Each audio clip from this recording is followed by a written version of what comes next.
Do you feel like being healthy is just too much work? Well, you are not alone. Let's simplify this for you and let's break it down and make it doable and approachable. Why would being healthy seem so intimidating? I can't imagine why. Well, it's because you and I live in this social media filled world where you're getting nutrition and quote health messages everywhere. They're contradicting each other. Many of these things are very unnatural. And now you're thinking you have to change your whole way of living just to be healthy. Who would want to do that? Who could feel they could do that? So I want to help you understand, first of all, what health is, how it is approachable, and let's simplify this for you. If your goal is to become healthier, for your body to actually be healthier and stay healthier for the long term, let's do this. First, I do think it's important to clear up some misconceptions, starting with defining health. What is health? So if I were to just look online, just look at social media, just look at what the culture is saying about health, I would think it's something that I have to achieve through extreme behaviors, something so unnatural for me, so unachievable for the long term, and something I'm really going to hate. That's how I get healthy. That is what I would think based on all the messages I see every day. But that is not health. Let me talk to you about this. Health is something that is good for your body, but it's also good for your mind and your soul, your emotions, your way of living, your relationships. Health incorporates all of that. And let me tell you, if you're a Christian woman or Christian at all, health must also include your spiritual health, because so what if we gain the whole world? So what if we make our flesh healthy and we lose our soul? Or we don't have our mind set on the things above? That is not health. When we're living with obsessive rule keeping and logging and tracking and obsessing over calories, that is not health. That's obsession. So we want to define health as something that truly improves and makes our lives more sustainable. When I used to think of health personally, it was all about weight loss. I'm just going to be honest. That's what I thought health was. That was my only goal. It didn't matter how many times I actually achieved it. I would always end up back where I started. Only each time I became more and more obsessed. I was not healthy. Now, when I think of health, I don't have to be a toothpick. I don't have to meet the worldly ideals of thinness or whatever the body shape is of the culture at that moment. Now I'm thinking, I want to go through my decades being able to function well. I want to be able to enjoy the physical aspects of my life. I want to be able to play with my grandson. I want to be able to have fun with my husband and do things. I don't want to be thrown into the healthcare system early because I'm not taking care of myself. And many of the diseases that cause these problems in older people have to do with the way that they live throughout the decades. So I do know that, and I want to improve that for myself, and I want to help you to do that as well. But it does start with defining health properly. Are we talking about meeting the thin ideal of the culture, which we may be able to or may not be able to achieve? And if your body's not naturally going there with your healthy lifestyle behaviors, it's probably not for you. Or is health for me really making my body conditioned and fit and nourished and feeling its best, having energy and able to function for as long as possible, knowing full well at some point it's going to finish. I will die. So my health goal is not to pretend I'm never going to die or that I can control every little nuance of this, but just that realistic mentality of being responsible with my body, doing my best, and helping my heart, my lungs, my organs to do their best. Now that we've defined what health is and what it's not, does that make it a little more approachable for you? I hope so. But even still, trying to make my body be in its most functional condition for the longer term, that can still be intimidating and that can still sound unnatural and like a lot. And I understand that. Let me clarify this though. Although the ultimate goal might be longevity or being functional for longer or living in a way that prevents me from going into the healthcare system at an early age, really, that's not all within my control. I don't know what's going to happen. We all know people who have lived very intentionally healthful lives and have died young or have gotten cancer. We know people who have been excessively drinking and smoking for decades and decades, and they live for a very long time. So it's not all completely dependent on me.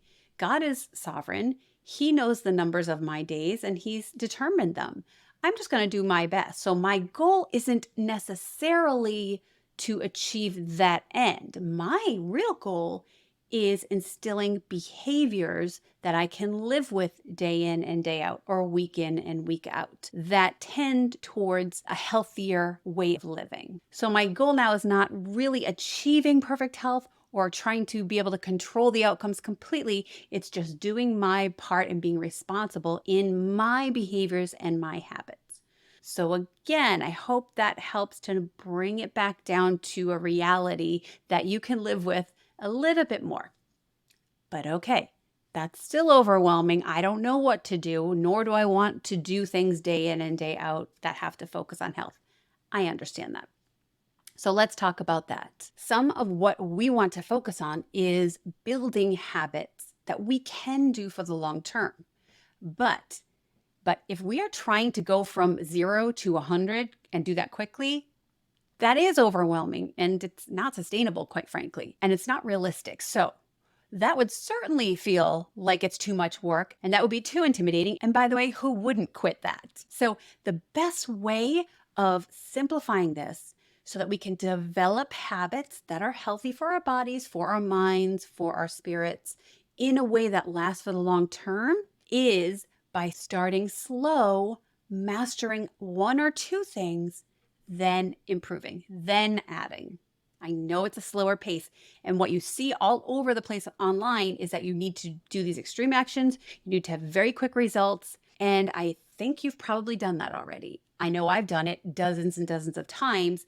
And the reason I can say that I've done it dozens and dozens of times is because they don't last. I end up back where I started and have to do the next extreme action to get the fast results.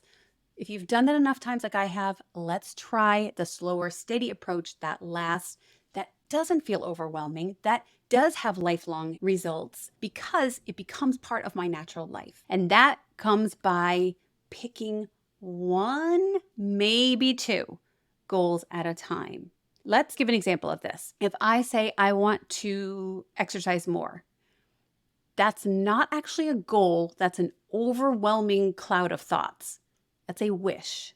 A goal has to be broken down more specifically and it has to be doable and it has to start slow. We have all made goals like, I'm going to exercise for an hour every day this week. What happens by day 3? Quit. We're done. That's not sustainable. We have not conditioned our lives, never mind our bodies, to do that. So we need to start with maybe I am going to start with 10 minutes of exercise 3 days this week. If you're already beyond that, then you understand though, but you're starting with something that's actually achievable and you're being very specific about it. And then once you've made that part of your life and you find you can do that, then you add more time or more intensity or more activities or another whole goal. Let's try another one. I want to eat healthier. That's not a goal. That is, again, a wish. It's too obscure. What do I do with that? That doesn't help me at all. And that is an overwhelming thought. But if we break that down to, I think I want to add more plant foods, say, for example. I'm going to try and add some whole plant food, whether it's fruit, vegetables, whole grains, beans, legumes, whole grain rice, whatever that is. I'm going to try and add that to my meal 4 times this week. Maybe it's for breakfast one day and lunch one day and 2 dinners, whatever. You make up your own goals, but see how that's much more doable than I'm just going to eat healthier, which has nothing defined. And it's not every single meal all day. That's not doable. So if we start with just 1 or maybe 2 goals and we work on that and we keep adjusting until it works for us, we are growing. Don't despise small beginnings. Don't despise slow growth and small steps because we're aiming for progress, not perfection.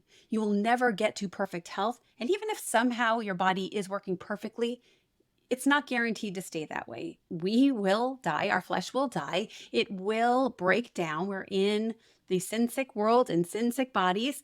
And this is not our eternal home where our bodies will be glorified at some point, but not here. We're just doing our best here to be responsible with our bodies. So let's keep that focus. Now, once you've mastered your one or two goals, then it's time, then it's appropriate to tweak them, improve them. So let's go back to my exercise goal. I want to walk for 10 minutes 3 days this week. And if I'm really being specific, I'm going to say when I'm doing that this week. Once I've done that, and I've done that for a week, maybe even 2 weeks if it was uncomfortable, then I can say, oh, I'm going to add another day in, or I'm going to add in 10 more minutes. However that works, but you can see that's a slow, steady, non-overwhelming approach. Now, why you're going to not want to do this is because you're going to think, I want faster results. You're welcome to do that again. Or you could try this approach and watch your health transform over the weeks and over the months in a way that's far less painful and far less overwhelming. And you know what? It feels really good to be able to look back over the weeks and go, oh, wow, I started here, but now I'm here. That was almost painless. Yes, I had to be intentional about it. I had to use my Christian self-discipline. And sometimes I had to make myself do something because I committed to it. This way of approaching health, it's sustainable. It considers the whole person, body, soul, and spirit. It's realistic. It doesn't take our eyes off of the eternal life to come and put all of our focus on this temporal existence. But it is a good way of being responsible. Let's take care of our bodies the best way that we can without idolizing this thing called health and without it becoming overwhelming, crazy, unnatural, and unsustainable. I hope this has helped you feel a little less overwhelmed by the concept of getting healthy and see how it is doable, but we have to take that proper approach and that slow and steady approach that is sustainable and will help you for the long term. So if this has been helpful and you want more and you want to continue on this journey with me, make sure you subscribe. You can like, share, and please comment. I want to know your thoughts so I can answer your questions in future videos. I'll see you next time.